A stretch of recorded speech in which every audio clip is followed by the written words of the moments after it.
Good evening, everyone, and welcome to this edition of the Primetime Newscast, the English language on Canal International.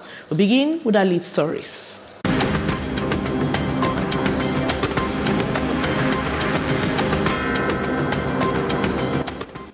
8 persons are reported to have died and 5 others seriously wounded following an accident that occurred on the Bafoussam Fumbot Road in the west region of Cameroon.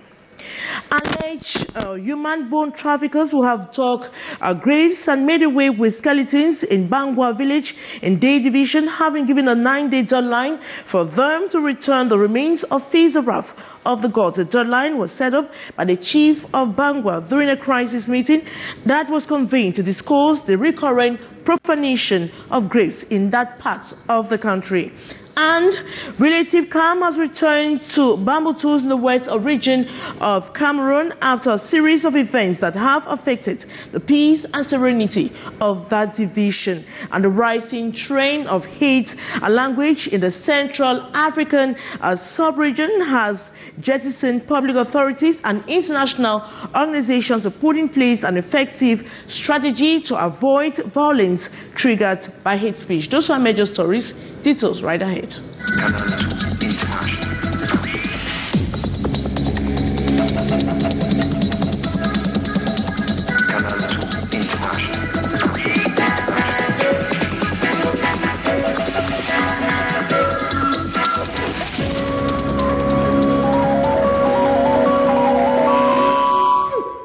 Good evening once more. 8 persons are reported dead and several others seriously wounded following an accident that occurred on the Bafoussam Fumbot Road in the west region of Cameroon.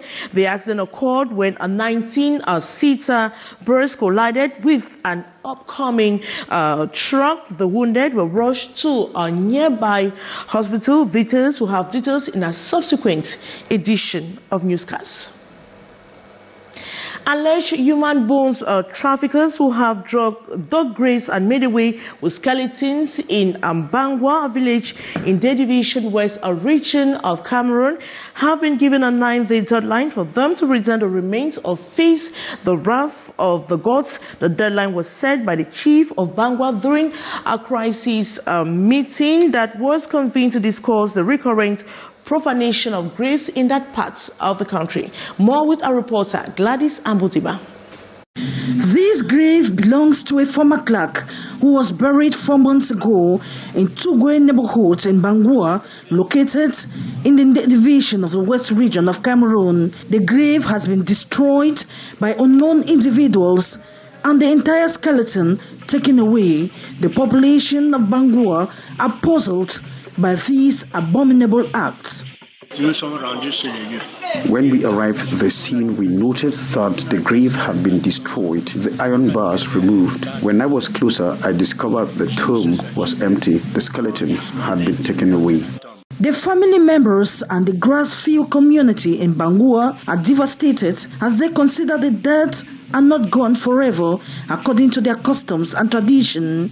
They believe the remains of their loved ones still play an important role in the protection and development of their families.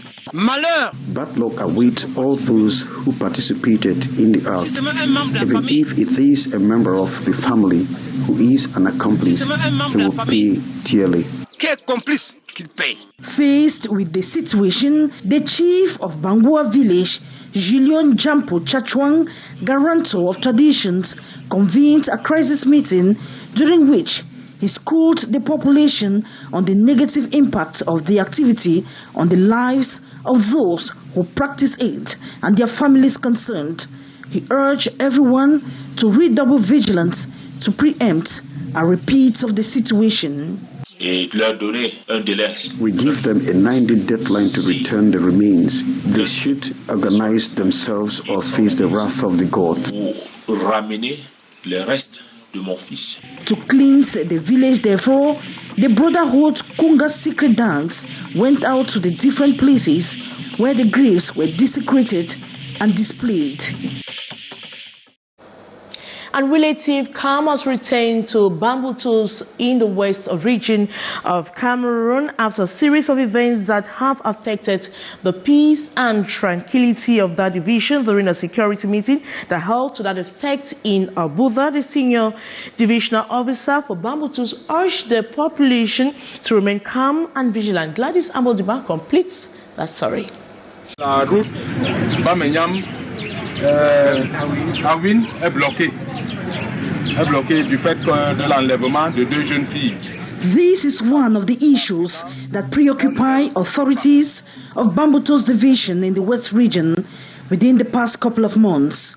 The recent kidnapping of 2 young girls by unidentified men has provoked the population to block circulation. De l'enlèvement de 2 jeunes filles. The Bamenyam-Awin road has been blocked as a result of the kidnapping of 2 young girls. Until now, they have not been found. From what we learned, the kidnappers are demanding a ransom of between 4 to 5 million francs CFA. The hoodlums are also demanding we give them firearms. Apart from this problem, the division has of late been plagued with secessionist attacks in Galim, Babajou and Bamenyam, all sharing boundaries with the northwest region, as well as the chieftaincy conflict in Bagam. Reason why authorities have convened a security meeting to that effect. Les agressions, c'est beaucoup plus circonscrit. These attacks are more recurrent in Galim and Babajou subdivisions. In Buda, the security situation is not worrisome, but circulation is a real challenge. L'accident de la circulation. While expressing worries over the population's misunderstanding of the chieftaincy issue in Bagam, the senior divisional officer for Bangoua tous nonetheless urged the population to be vigilant, promising that all will soon return to normalcy in the division. I will equally take you to Bangoua, a village in the west region of Cameroon, which equally shares boundary with the crisis northwest region. Reports of inhabitants are demanding for more police control approach in order to arrest constant attacks by alleged separatist fighters in that part of the country. More in the full story.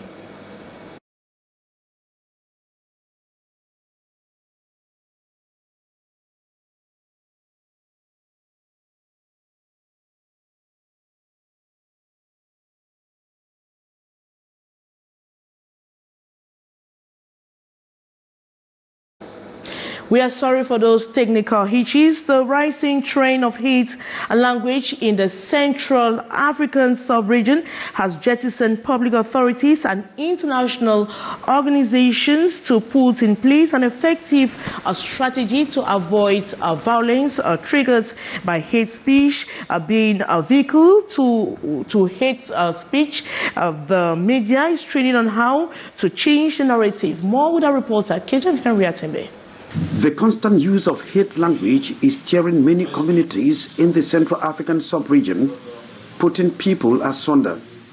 This new trend is mostly propagated on social media platforms as well as on mainstream media outlets, especially during debate.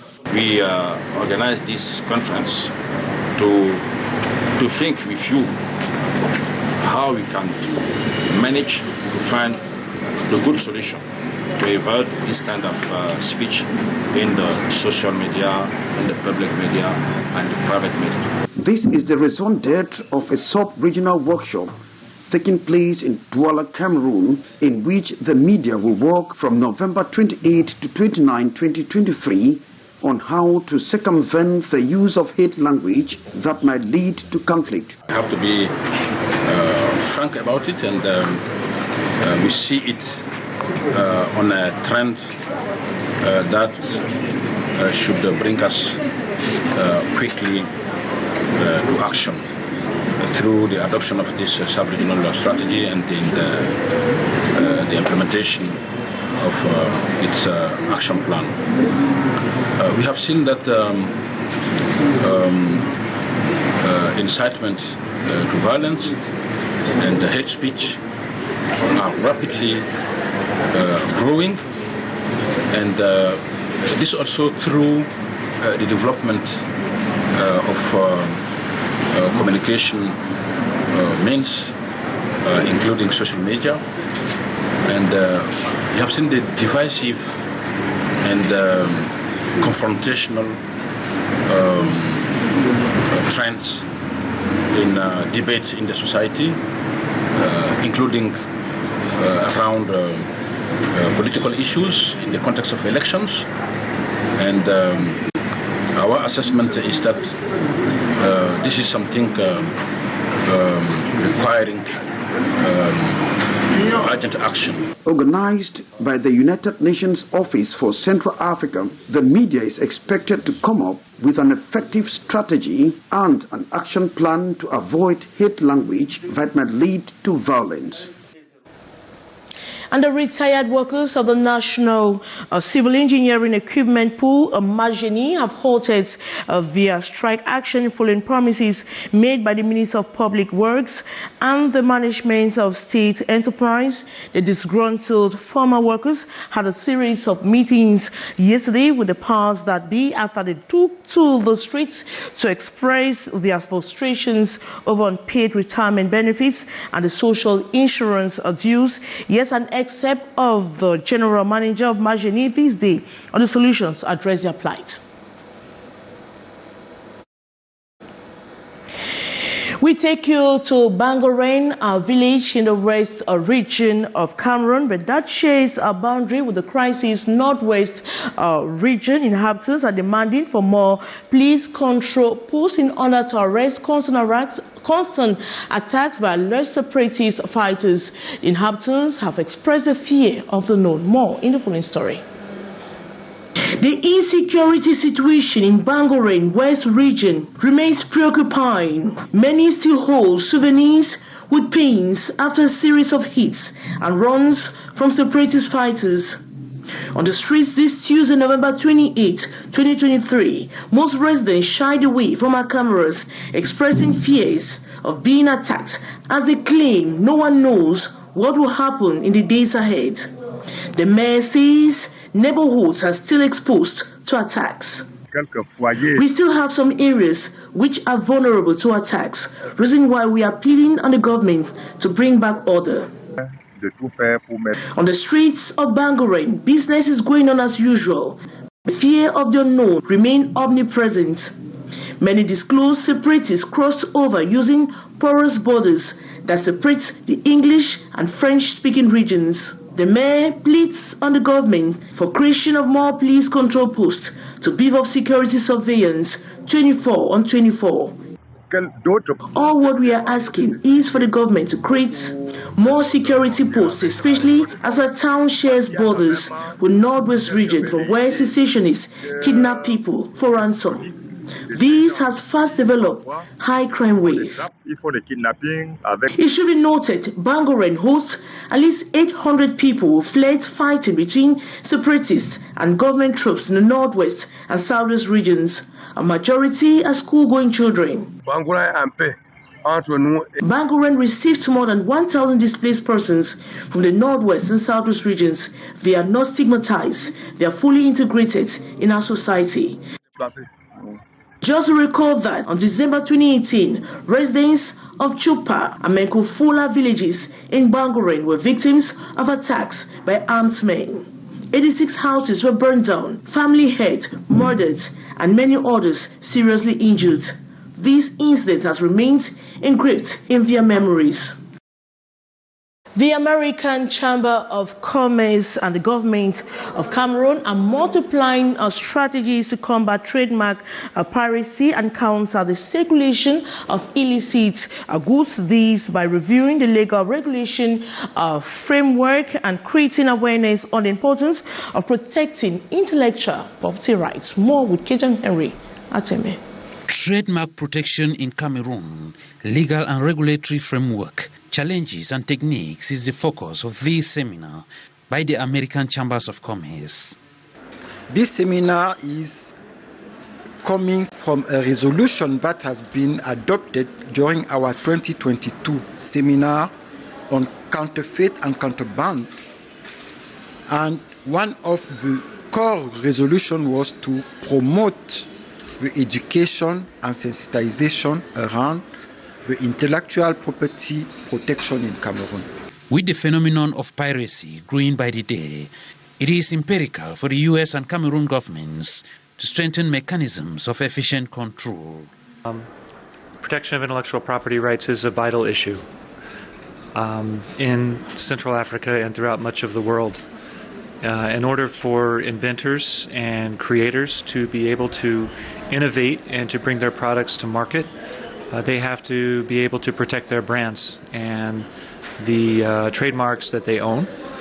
And as you mentioned, there is a proliferation of counterfeit products, fake products, pirated products.